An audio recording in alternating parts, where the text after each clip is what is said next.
धन्यवाद. जगातला पहिला मानववंशशास्त्रज्ञ आणि ज्याच्या धर्मामध्ये देव आत्मा ह्या खुलचट कल्पनांना 2500 वर्षापूर्वी माती दिली असे तथागत भगवान गौतम बुद्ध, त्याचबरोबर ज्यांनी आपल्याला या खऱ्या अर्थानं विज्ञानवादी असणाऱ्या धर्माची आपल्याला ओळख करून दिली, आपल्याला त्या धर्मामध्ये आपल्या पदरी घातलं, ते तथागतांचे शिष्य बोधिसत्व महामानव. भारतरत्न म्हटलं तर कमी पडेल, परंतु विश्वरत्न ज्ञानसूर्य डॉक्टर बाबासाहेब आंबेडकर यांच्या प्रतिमाना आणि यांच्या विचारांना त्रिवार वंदन करून आज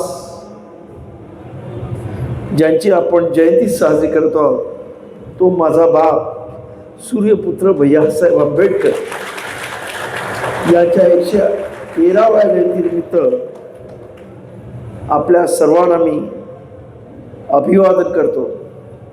आज या कार्यक्रमाचे प्रमुख वक्ते आणि ज्यांनी अत्यंत चांगल्या पद्धतीने येणाऱ्या जनगणनेबद्दल आपल्या सर्वांना अवगत केलं, तो आयुष्यमान अच्युत भोईटे, राष्ट्रीय संयोजक the Buddhist schedule caste mission of India, तसंच समता सैनिक दलाचे chief advocate S K Bhandare, तसंच या दी बुद्धिस्ट सोसायटी ऑफ इंडियाचे ट्रस्टी आणि राष्ट्रीय उपाध्यक्ष, केंद्रीय कार्यालय प्रमुख आणि मुंबईचे प्रभारी, त्याचबरोबर या इथं खरं म्हणजे मी माफी मागतो, कारण पहिल्यांदा ज्याचं नाव घ्यायला पाहिजे होतं की पूज्य बनते दीपंकर जे चैत्यभूमचे आहेत ते या इथं उपस्थित आहेत.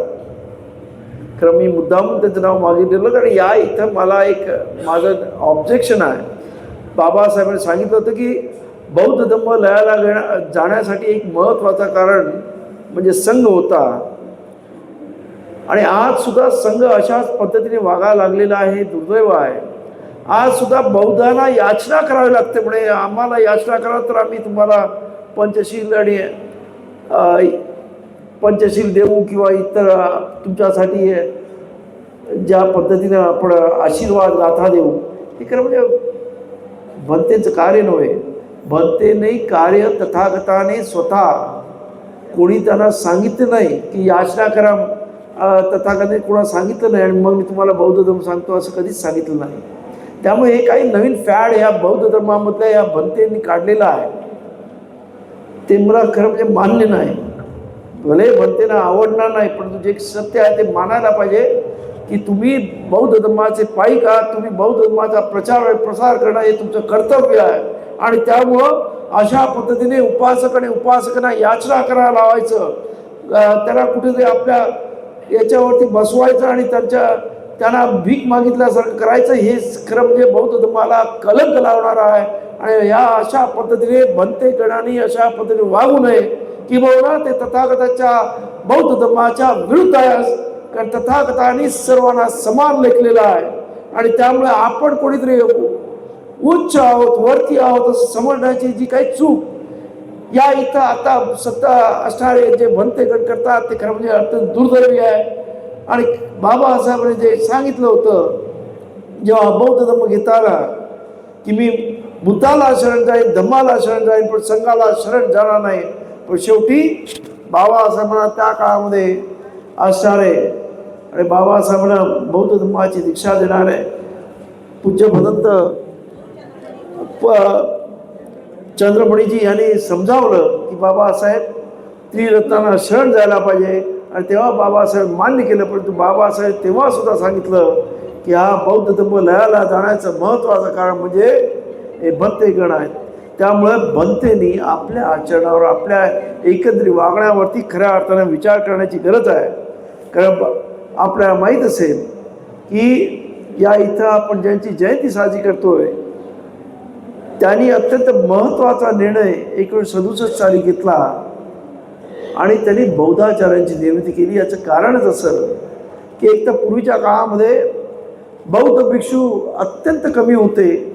आपल्या लोकांची जी काही कार्य होती वेगवेगळे म्हणजे जन्मापासून मृत्यूपर्यंतच्या असणाऱ्या कार्यामध्ये धार्मिक विधी होणे अत्यंत महत्त्वाचं होतं आणि अशा वेळेला बौद्ध भिक्षूंची संख्या अत्यंत कमी अल्प असल्यामुळं कोणी ती कार्य करावीत, कोणी अशा पद्धतीने धार्मिक विधी करावेत यासाठी म्हणून मग याच्यावरती खल होऊन जे बौद्ध धर्मामध्ये खऱ्या अर्थानं काही कार्य करू इच्छितात, प्रामाणिकपणे बौद्ध धर्माचा प्रचार आणि प्रसार करू इच्छितात, परंतु जे गृहाश्रमात आहेत अशा लोकांना बौद्धाचार्य करावं अशी संकल्पना निर्माण करण्यात आली. आणि त्यामुळंच आपण पाहतो की आज भैयासाहेब आंबेडकरांना बौद्धाचार्यांचे जनक असं म्हटलं जातं. भैयासाहेबांनी ज्या पद्धतीने बौद्ध धर्म वाढवला, 1956ला बाबासाहेबांनी आपल्याला जवळपास 5 लाख लोकांना एकाच वेळी बौद्ध धर्माची दीक्षा नागपूर मुक्कामी दिली. परंतु त्यानंतर त्याच 52 ते 53 दिवसानंतर बाबासाहेब आंबेडकरांचं महापरिनिर्वाण झालं आणि बौद्ध धर्माच्या ज्या धम्मदीक्षेचे कार्यक्रम व्हायला पाहिजे होते, म्हणजे मुंबईत सुद्धा होणार होता, तो सुद्धा होऊ शकला नाही. परंतु त्यानंतर इतर जे बाबासाहेबांचे सहकारी होते त्याने बौद्ध धर्माकडे चक्क पाठ फिरवली आणि राजकारण राजकारण किंवा बाबासाहेबांनी बौद्ध धर्मचा जो कार्यक्रम दीक्षेचा कार्यक्रम 14 ऑक्टोबर 1956ला घेतला, तेव्हा सुद्धा बाबासाहेबांच्या अनेक सहकार्यांनी अप्रत्यक्ष पद्धतीने त्याच्यावरती म्हणजे आपण ज्याला म्हणू की बहिष्कार टाकल्यासारखं केलं. ते त्या कार्यक्रमाला उपस्थित नव्हते. ही खरं म्हणजे ती खरी परिस्थिती आहे. आणि त्यामुळंच बाबासाहेब गेल्यानंतर या सर्व मुले वाटत होतं बौद्ध धर्माचं काही खरं नाही, ते त्यांच्या मुलाच्या अंगावर टाकावं, तो काय करायचं करेल, आपण आपलं राजकारण करावं अशा पद्धतीने त्या काळच्या नेत्यांचे वागणूक होते. परंतु भैयासाहेब आंबेडकरांनी ती धुरा खांद्यावर घेतली आणि न भूतो न भविष्यती अशा पद्धतीने खरं म्हणजे भैयासाहेब आंबेडकर जन्मताच एक अधू असणारा म्हणजे व्यक्ती, आजारी असणारा व्यक्ती, परंतु त्यांच्या असणाऱ्या एकंदरीत बाबासाहेब आंबेडकरांवरती असणारी निष्ठा आणि त्यांच्या कार्यावरती असणारं समर्पण यामुळं त्यांनी अख्खा भारत पालथा घातला.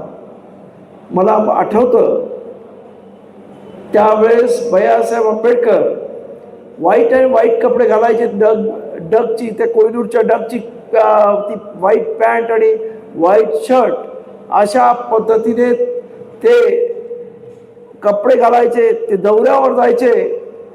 व्हाईट अँड व्हाईट असणारे कपडे त्यांचे कुठच्या म्हणजे मातीच्या कलरचे होऊन यायचे. कोकणात आणि इतर ठिकाणी तर लाल लाल झालेले असायचे, कारण त्या काळामध्ये रोड नसायचे, कसलीही साधनं नसायची. कधी एसटीतून कधी बैलगाडीतून असे प्रवास करून त्या काळामध्ये धम्मदीक्षेचे कार्यक्रम घडवून आणले. खरं म्हणजे जीवाला अनेक वेळा धोका असायचा, परंतु त्याच्यामध्ये सुद्धा ते कुठेही घाबरले नाहीत, कुठेही पाठीमागं हटले नाहीत. बौद्ध धर्माची त्यांनी ज्या पद्धतीनं दीक्षा समारंभ घडवून आणले, त्यांनी इथंच नव्हे तर UPत त्यानंतर पंजाबमध्ये अनेक ठिकाणी त्यांनी प्रचंड मोठ्या संख्येने धम्मदीक्षेचे कार्यक्रम घडवून आणले.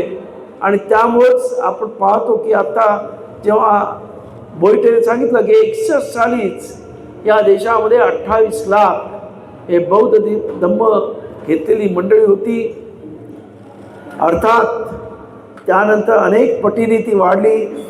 मीराताईंनी पण अत्यंत चांगल्या पद्धतीने बौद्ध धम्माचं या धम्मदीक्षेचे कार्यक्रम आणि खऱ्या अर्थानं मीराताईंनी याच्यामध्ये एक अत्यंत चांगलं कार्य म्हणजे त्यांनी महिलांना धम्मामध्ये घेतलं. खऱ्या अर्थानं झोपडपट्टीमधल्या इथल्या अनेक प्रकारच्या महिलांना या धम्माच्या कार्यामध्ये ओढलं आणि त्यामुळं खऱ्या अर्थानं बौद्ध धम्माच्या या कार्याला एक प्रचंड गती मीराताईंच्या काळात आली आणि मग घराघरामध्ये बौद्ध धम्माबद्दल आज आपण पाहतो की आज आपली पोरं अत्यंत ताकदीनं बौद्ध धम्माबद्दल बोलतात, कारण त्यांच्या आयाने त्यांच्यावरती आता संस्कार केलेले आहेत. मागची पिढी तेवढी संस्कारी होती असं मला वाटत नाही आणि त्यामुळं आज खऱ्या अर्थानं हे बौद्ध धम्माचं जे काही आपलं वाढ झालेली आपण पाहतो त्याच्यामध्ये महिलांचा मोठा वाटा आहे. ज्या पद्धतीने बाबासाहेब म्हणत होते की एखादा समाज किती पुढे गेला आहे हे त्या समाजातली महिला किती शिकलेली आहे. त्याचप्रमाणे एखादा समाज एखादा धर्मामध्ये किती म्हणजे त्या धर्माची लोक आहेत तर त्या कुटुंबामध्ये म्हणजे त्या धर्मामधली ती किती महिला बौद्ध धर्म झाल्यात त्याच्यावरतीच अवलंबून आहे असं माझं प्रामाणिक मत आहे. आणि त्यामुळं आज मोठ्या प्रमाणामध्ये आपल्या बौद्धांची संख्या महाराष्ट्र आणि देशभर वाढत आहे.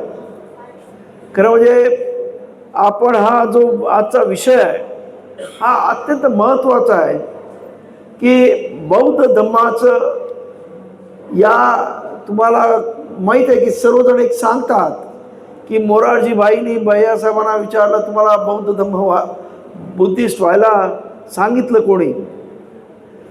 या इथं एक त्या काळामध्ये गलतफहमी होती की बौद्धांना सवलती मिळाल्या, महाराष्ट्रामध्ये आपल्या लोकांना सवलती मिळायच्या शिक्षणामध्ये आणि त्यामुळं असं वाटलं जायचं की बौद्धांना सवलती आहेत. परंतु मी IITला मुंबईमध्ये ॲडमिशन घेतलं, मला हॉस्टेल मिळालं, सर्व झालं, मी कॉलेजला जॉईन होणार अशी परिस्थिती निर्माण झाली आणि एक वेळेस मला कॉलेज चालू होण्याच्या एक आठवडा आधी मला डायरेक्टरने IITच्या फोन केला, जरा तुम्ही येऊन जा.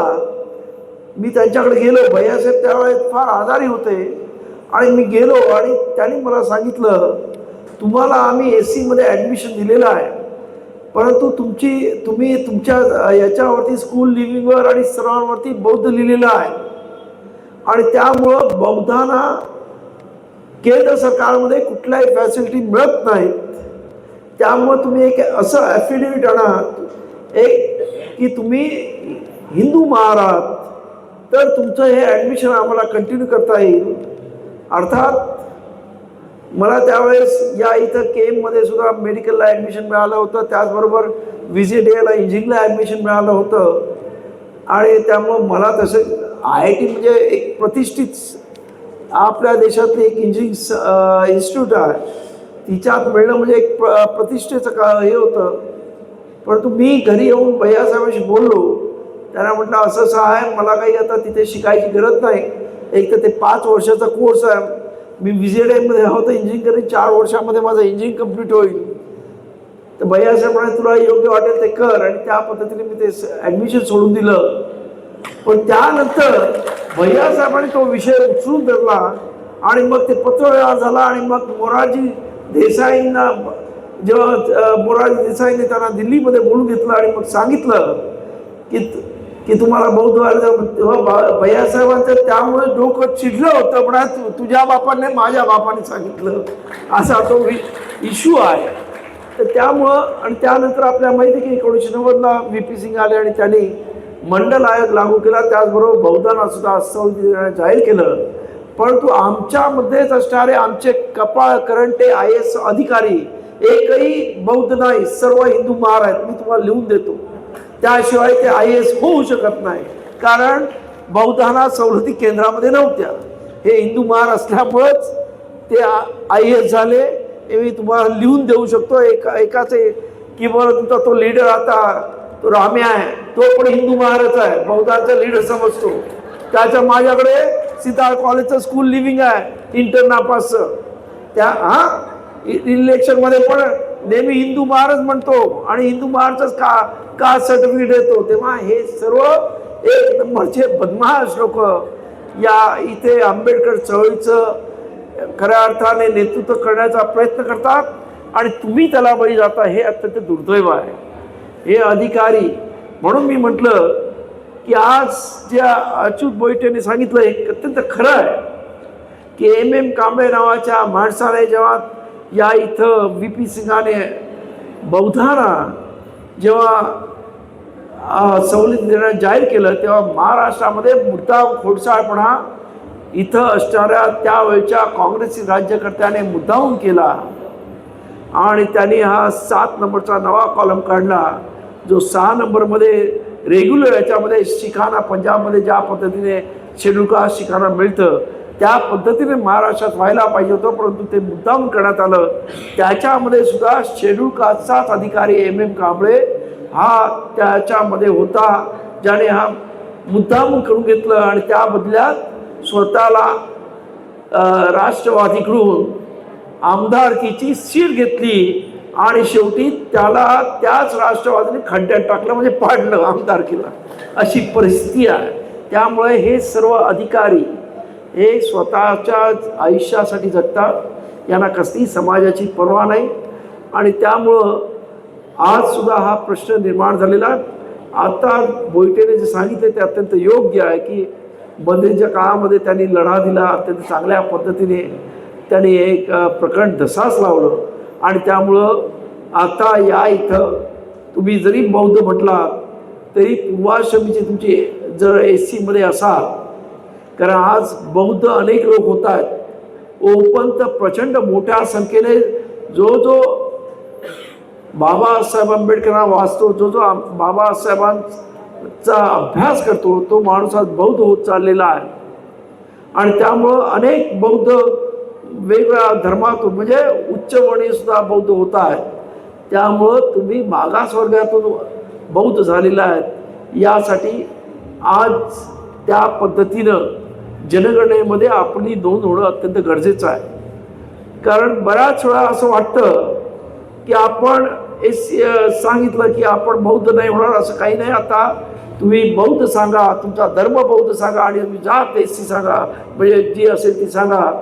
तुमच्या धर्माच्या नावाखाली बौद्ध जाईल आणि जातीच्या नावामध्ये तुम्ही SC मध्ये आल्याचा फायदा एक होईल. आज मुंबईमध्ये कॉर्पोरेशनच्या इलेक्शन्स आहे. तुम्हाला सांगायला मला खरंच वाईट वाटतं की मुंबईमध्ये SCला किती रिझर्वेशन आहे हो? फक्त 227 मधल्या 16 जागा नाही, 16 जागा फक्त रिझर्वेशन आहे. तुम्हाला वाटतं का मुंबईत आपली एवढी कमी आहे? 7% पर्सेंटेज आहे आपलं मुंबईतलं. व आपलं मुंबईमध्ये 20 ते 25% आपली लोकसंख्या आहे. जर आपण नीट पद्धतीनं जर आपण हे मांडलं, आपलं हे फॉर्म भरून दिले तर 40 ते 45 SCच्या जागा या मुंबईच्या कॉर्पोरेशनमध्ये रिझर्व होतील, एवढी आपली परिस्थिती आहे. पण दुर्दैवानं या इथं सर्वात जास्त आमचा कोकणातला माणूस राहतो आणि तो अत्यंत कट्टर बाबासाहेबवाला आहे. तो महार स्वतःला समजत नाही, तो बौद्धाशिवाय इतर काही मानत नाही. त्यामुळं तो बौद्धच फक्त आणि फक्त बौद्ध लिहितो आणि त्यामुळं आपली एवढी मोठी लोकसंख्या असताना इथं फक्त 7% मुंबईमध्ये लोकसंख्या दाखवली जाते. ती मला वाटतं कोकण सोडून राहिलेल्या प्रांतातल्या लोकांची आहे. आणि इथं जी काही इतर हे कोकणातले आहेत, आता त्यांना पण आम्ही सांगण्याचा प्रयत्न करतोय की या पद्धतीने तुम्ही तुमची नोंदणी यावर्षी जनगणना होईल त्यावेळेस आपण सांगावी, जेणेकरून आपली हे फक्त झालं राजकारणाचं. त्याचबरोबर आपल्याला जो बजेट असतं त्या बजेटमध्ये SC STला त्यांच्या पर्सेंटेजप्रमाणे फंड रिझर्व करावा. म्हणजे 100 रुपयाचं जर या महाराष्ट्र सरकारचं बजेट असेल तर त्याच्यामध्ये जर SC 13% असतील महाराष्ट्रात तर त्यांना 13 रुपये त्यांना आणि 7 जर एस टी असतील तर 7 एस टीला असे रिझर्व करावे असा कायदा अस्तित्वात असताना सुद्धा आज दुर्दैवाने आपली लोकसंख्या कमी आहे, त्यामुळं आपल्याला 7 ते 8% तेवढाच फंड एस सीला रिझर्व केला जातो आणि त्याच्यातला सुद्धा तो खाल्ला जातो, तो वेगळा प्रश्न आहे. म्हणजे 2-3% सुद्धा मिळत नाही, त्या बजेटमधला आपल्यावरती खर्च होत नाही, ही परिस्थिती आहे. आणि त्यामुळं खर्च करायचाच असेल तर आता बाबासाहेबांचं स्मारक आहे, त्याच्यावरती 1000-1200 कोटी रुपये जे हिंदू मिलला खर्च करतात ते त्या बजेटमधून खर्च केले जातात. हे खरं म्हणजे दुर्दैव आहे, कारण बाबासाहेब आंबेडकर सर्वांचे आहेत, त्यामुळे जनरल बजेटमधून तर खर्च व्हायला पाहिजे, पण तसं केला जात नाही. यासाठी तुम्ही आणि मी सत्तेमध्ये जाणं अत्यंत महत्त्वाचं आहे.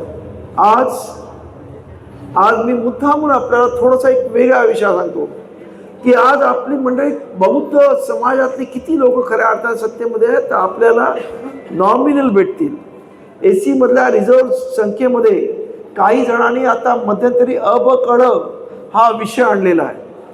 खरं म्हणजे आम्ही लोकांनी त्याला विरोध केला आहे, कारण या देशामध्ये 2500 वर्षापासून वेगवेगळ्या जातींना तोडा फोडा आणि झोडा ही नीती, खरं म्हणजे आपण इंग्रजांना म्हणतो की त्याने तोडा फोडा झोडा अशी नीती आणली नाही. इंग्रजांच्या आधीचे विद्वान लोक या देशामध्ये बसलेले आहेत, ज्यांना मनुवादी आपण म्हणू, त्यांनी या देशातल्या प्रत्येक माणसाला जातीमध्ये तोडलेलं आहे. आणि आज एस सीचं कुठेतरी एकत्र संघटन होत आहे, ते तोडण्याचं आणि फोडण्याचं काम कडच्या नावाने एस सीमध्ये कड घालून खऱ्या अर्थाने करण्याचा प्रयत्न या इथं केला जातोय. खरं म्हणजे दुर्दैवी आहे, कारण हे अशा पद्धतीची मागणी करणारे लोक किती टक्के असतील महाराष्ट्रात? 1.5 ते 2% ते लोक आहेत.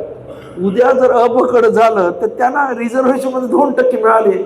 आज या इथं सर्वात मोठा जो एस सी मधला समुदाय आहे तो महार समाजाचा 10%च्या आसपास आहे.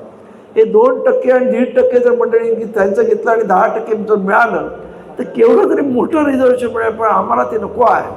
आम्हाला सर्व समाज एस सी जो आतापर्यंत वंचित राहिलेला, जो अनुसूचित राहिलेला, ज्याला या गावाच्या हद्दीबाहेर आणि अस्पृश्यता ज्याच्यावरती अनेक बंधनं आली अस्पृश्यतेची, त्या सर्वांनी एकत्र येऊन लढावं ही बाबासाहेबांची इच्छा होती. आणि तीच या इथं असणाऱ्या आपल्या सर्वांची, बाबासाहेबांची अनुयायांची असल्यामुळं आपण तसं होऊ देत नाही आहे. परंतु हे जे चाललेलं आहे त्याच्यामध्ये आपण सर्वजण हे जे चाललेलं आहे हे राजकारणी करत आहेत. या इथं बाबासाहेबांनी सुद्धा सांगून गेले की तुमच्या सर्वच प्रश्नांची गुरुकिल्ली ही सत्तेमध्ये आहे. बाबासाहेब सत्तेमध्ये गेले आणि आपण पाहिलं की या इथं बाबासाहेबांनी अनेक प्रश्नांची सोडवणूक केली. बाबासाहेब संविधान कमिटीच्या ड्राफ्टिंग कमिटीवर गेले आणि या इथं बहुजनांसहित एस सी एस टीना आरक्षणाची सोय करून गेले. एवढे सर्व कामं बाबासाहेबांना मिळालेल्या सत्तेचा सदुपयोग करून केलेला आहे, हे आपण लक्षात घ्या. आणि त्यामुळं सत्ता ही अत्यंत महत्त्वाची असते. आज आपला समाज सत्तेपासून दुर्मुखलेला आहे, कार्यकर्ता नैराश्यामध्ये आहे, निष्क्रिय झालेला आहे. आणि मी पाहतोय की ज्या चळवळीमध्ये कार्यकर्ता निष्प्रभ होतो, निष्क्रिय होतो, त्या चळवळी संपतात. आज आपण पाहिलं की समाजवादी विचारसरणीचे अनेक विचारवंत आज सुद्धा महाराष्ट्रात जिवंत आहेत, पण समाजवादी चळवळीचा कार्यकर्ता संपलेला आहे. आणि त्यामुळे समाजवादी चळवळ आज या महाराष्ट्रातून नव्हे तर देशातून हद्दपार झालेली आपल्या पाहतोय. त्याचबरोबर आपण पाहिलं असेल की एकेकाळी महाराष्ट्रामध्ये कम्युनिस्ट पक्ष हा एक ज्वलंत पक्ष होता. त्याने आदेश दिला मुंबई बंद, रेल्वे बंद, असे अनेक मोठे मोठे संप त्यांनी घडून आणले. परंतु आज कार्यकर्ता संपला, कम्युनिस्ट संपले. मला भीती वाटते आंबेडकर चळवळीमध्ये सुद्धा अशाच पद्धतीने नैराश्य आले होतं.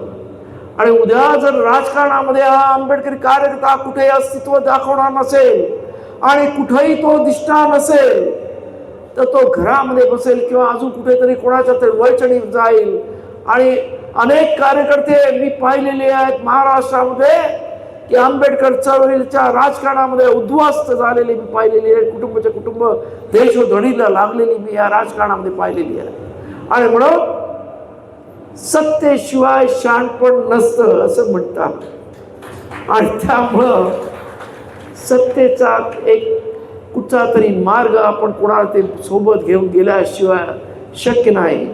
आज या देशामध्ये सर्वात मोठा पक्ष झालेला भाजपा सुद्धा बिहारमध्ये नितीश कुमारला बरोबर घेतल्याशिवाय इलेक्शन लढवत नाही. कारण सत्तेमध्ये यायचं असेल तर युती आणि आघाड्याचं राजकारण केल्याशिवाय आज या देशामध्ये कोणालाच पर्याय नाही. मग ते काँग्रेस असो किंवा अजून कुठचाही पक्ष असो, आपण पहा जे जे स्वतंत्र लढले ते संपत चाललेले आहेत. आज युती आणि आघाड्याचं हे संपूर्ण एकंदरीत सध्याची परिस्थिती आहे. आज एका माणसाच्या मागे कोणी असं एकत्र जमायला तयार नाही परिस्थिती आहे. आणि त्यामुळं या सर्व गोष्टीचा विचार करून किंबहुना तुम्हाला कदाचित माहीत नसेल, आज आपण ज्यांची जयंती साजरी करतोय त्या भैयासाहेब आंबेडकरांनी 1971ला त्या बाळासाहेब ठाकरे बरोबर सुद्धा युती मुंबईत केली होती. आणि त्यावेळेस भैयासाहेबांबरोबर मला आठवतंय मी सुद्धा गेलो होतो. अत्यंत लहान होतो आणि मी पाठीमागे स्टेजवर बसलो होतो. आणि भैयासाहेबांचे 2 शिलेदार त्यावेळेस होते, आरजी रुके आणि सुमंत गायकवाड. आणि ते दोघं आणि भैयासाहेब 3 जण त्या याच्या म्हणजे आपल्या शिवाजी पार्कच्या त्यांच्या युतीच्या मीटिंगला गेले होते. आणि रुके आणि सुमन गायकवाड जी भाषणं केली त्या बाळ ठाकरे सुद्धा असं म्हणाले होते की आमच्याकडच्या एकाही कार्यकर्ता तुमच्यासारखं भाषण करता येत नाही हो. ही त्यावेळची परिस्थिती होती. म्हणजे आमचा कार्यकर्ता एवढा सक्षम त्या काळात होता, आज सुद्धा आहे. परंतु आज सुद्धा या कार्यकर्त्याला खऱ्या अर्थानं वाव मिळत नाही. या कार्यकर्त्याला कुठेही योग्य संधी मिळत नाही. नाहीतर तो विधानसभा हलवू शकतो, तो लोकसभा हलवू शकतो, एवढी ताकद या कार्यकर्त्यामध्ये आहे. आणि त्यासाठी म्हणून आज आपण सुद्धा देशामध्ये जी हवा चाललेली त्या हवेप्रमाणे फक्त राजकीय युती म्हणजे तत्वाची युती नसते. आज जेव्हा नितीश कुमार त्यांच्या यादव कंपनीला घेऊन काम करतो आणि BJP त्यांच्या विचाराला घेऊन करते, तेव्हा त्याचं युती ही फक्त राजकीय तडजोड असते. ती काही ते तुम्ही त्यांचे विचार किंवा मी म्हणजे ते त्यांचे विचार घेत नसतात. हे कुठंतरी गल्लत आपल्या समाजामध्ये होतं की युती केलं म्हणजे आपण त्याचं काहीतरी होतो. हे सोडून द्या. राजकीय देवाणघेवाण असते आणि ही राजकीय देवाणघेवाण खऱ्या अर्थानं जेव्हा तुम्हाला त्यांची गरज असते आणि त्यांना तुमची गरज असते तेव्हाच होते. आणि म्हणून माझं आपल्या सर्वांना सांगणं आहे की मी काही सांगणार नाही तुम्हाला, कारण मला माहिती आहे भारतीय समाज काय करते. परंतु तथागत भगवान गौतम बुद्धाने सांगितलेला एक अत्यंत महत्त्वाचा विचार आहे, अत्तदीप भव, म्हणजे स्वयंप्रकाशित व्हा. आणि तुम्ही मला पूर्ण खात्री आहे की तुम्ही भारतीय बौद्ध महासभेचं काम करता. तुम्ही स्वतःच्या शरीरावरती स्वतःचं डोकं वापरता आणि त्यामुळे स्वतः योग्य तो विचार कराल आणि तुम्ही आपल्या सदैविक बुद्धीचा विचार करून येत्या काळामध्ये आंबेडकर चळवळीला कशा पद्धती गतिमान करता येईल याचा योग्य तो म्हणजे योग्य ती दखल घ्याल आणि योग्य ती पावलं उचलाल ही अपेक्षा करतो. आणि परत एकदा सूर्यपुत्र भैयासाहेब आंबेडकर एखाद्या महापुरुषाच्या मुलाला किती संकट येऊ शकतात आणि किती हाल अपेष्टा सहन करू शकतात त्याचं ज्वलंत उदाहरण म्हणजे सूर्यपुत्र भैयासाहेब आंबेडकर आहेत असं माझं म्हणणं आहे. कारण या सर्व आपल्या असणाऱ्या असंतुष्ट कार्यकर्त्यांनी अधिकाऱ्यांनी त्यांना वापरण्याचा प्रयत्न केला. आंबेडकर चळवळीचा फक्त यूज अँड थ्रो एवढाच त्यांनी वापर केलेला आहे. त्याच्या पलीकडे त्यांनी काही केलं नाही. फक्त भैयासाहेबांनी किती बाबासाहेबांनी त्यांना किती म्हणजे त्यांना बाबासाहेबांच्या म्हणजे भैयासाहेबांविरुद्ध अनेक सांगितल्यामुळं बाबासाहेबांनी त्यांना किती म्हणजे जवळ न केलं असताना सुद्धा खऱ्या अर्थानं बापाचा वारसा त्याने चालवला. बापाची स्मारकं त्यांनी बनवली. आमचं बौद्धजन पंचायत समितीचं आणि जगातल्या बाबासाहेबांचं पहिलं स्मारक जे भोईवाड्याला झालं ते भैयासाहेब आंबेडकरांनी केलं. त्यानंतर आपला जो आज आपण सर्वांना अत्यंत अभिमानाने सांगतो की कप परेडला असणारा जो पुतळा आहे तो भैयासाहेब आंबेडकरांनी तयार केला. जी दीक्षाभूमी आज काही लोकांनी आपली खाजगी प्रॉपर्टी केली आहे पण ती दीक्षाभूमी सुद्धा दी बुद्धिस्ट सोसायटी ऑफ इंडियाला तिची जागा मिळालेली आहे. फक्त जी आज जी कमिटी आहे त्यांनी बांधकाम कमिटी म्हणून भैयासाहेब कारण त्यावेळेस नागपूरला जायला गाड्या नसायच्या.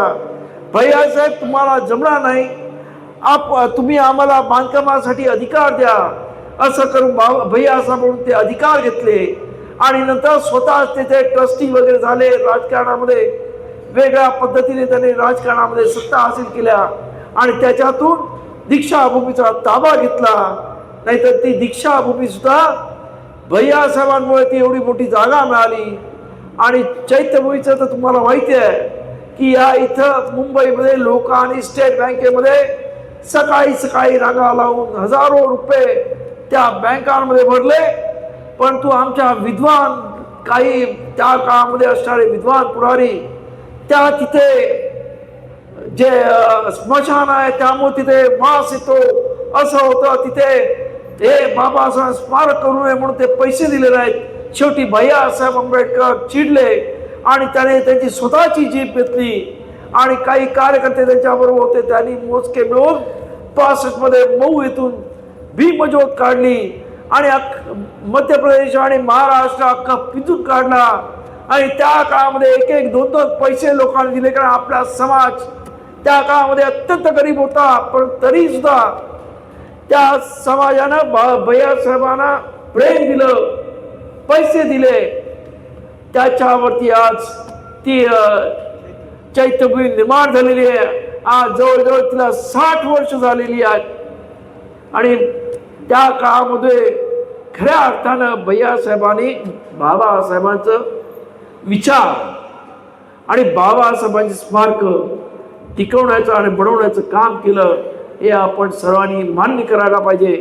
किंबहुना आज बौद्ध धर्म जो आज लखलखत आहे त्याच्यामध्ये बाबासाहेबांनी तर मोठं म्हणजे धर्मांतर केलं. आपल्याला बौद्ध धर्माची दीक्षा दिली. परंतु त्यानंतर ज्या धम्मदीक्षेचे सोहळे झाले आणि लोकांना एक विश्वास दिला बौद्ध धर्माबद्दल तो भैयासाहेब आंबेडकरांनी आपल्या आयुष्याच्या शेवटपर्यंत दिला. आणि त्यानंतर मीराताईंनी ही बौद्ध दी बुद्धिस्ट सोसायटी ऑफ इंडियाची ही चळवळ हातात घेतल्यानंतर महिला सामावून करून घेतल्यामुळं अत्यंत जोमानं आणि नेटानं ही चळवळ पुढे गेली. आणि आता तर मला एक आनंद वाटतोय की ज्या गुजरातमध्ये त्या काळामध्ये सुद्धा बाबासाहेबांना ते शेणुकास लोक मानत नव्हते. महात्मा गांधी त्यांच्या दृष्टीनं त्यांचा गॉडफादर होता. अनेक लोकांनी तिथं असणाऱ्या SC लोकांनी आपली आडनाव सुद्धा हरिजन लिहिलेली आहेत. अजून सुद्धा त्याच्या याच्यावरती हरिजन नाव आहेत. त्याच ठिकाणी हल्ली दर महिन्याला गुजरातमध्ये भारतीय बौद्ध महासभेच्या वतीनंच प्रचंड मोठी अशी धर्मांतराचे सोहळे होत आहेत. हे एक मोठं काम भैयासाहेब आंबेडकरांनी करून केलं असं म्हटलं तर वावगं ठरणार नाही. त्यामुळं अशा या थोर बोधिसत्वाच्या सूर्यपुत्राला मी तुम्हा सर्वांच्या वतीने हार्दिक हार्दिक आणि भावपूर्ण आदरांजली आणि तुम्हाला सर्वांना त्यांच्या जयंतीनिमित्त शुभेच्छा देतो आणि माझ्या वाणीला विराम देतो. नमोदाय जय हिंद.